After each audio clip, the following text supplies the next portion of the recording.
ሶ በእንግሊዘኛ ዝግጁ ነህ ስትሉኝ you ready ትሉኛላችሁ አይደል? you ready ዝግጁ ነህ? You ready?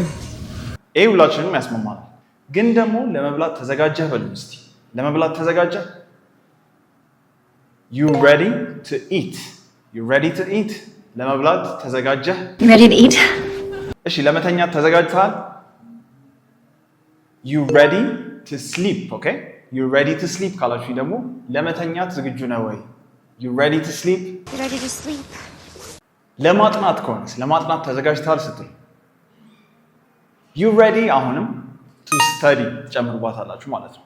you ready to study? ለማጥናት ተዘጋጅተሃል? You ready to study? ኦኬ ለማውራት ተዘጋጅተሃል? ዝግጁ ነህ ለማውራት? you ready to talk? you ready to talk? ለማውራት ዝግጁ ነህ ወይ ማለት ነው። You ready to talk? ምንም ሳላንዛዛባችሁ ምን አያችሁ ከዚህ ውስጥ? እንደዚህ ለማድረግ ተዘጋጅተሃል ስትሉኝ you ready to ትሉና ድርጊቷን ከሷ በኋላ ማስገባት ማለት ነው። መረዳታችሁን ለማሳየት ኦኬ ኮሜንት ላይ ትገቡልኝና ለመጀመር ተዘጋጅተሃል በሉኝ እስቲ በእንግሊዘኛ። ለመጀመር ተዘጋጅተሃል? መጀመር ምንድነው? ስታርት አይደለ? አንድ ላይ ገጣጥማችሁ ትነግሩኛላችሁ።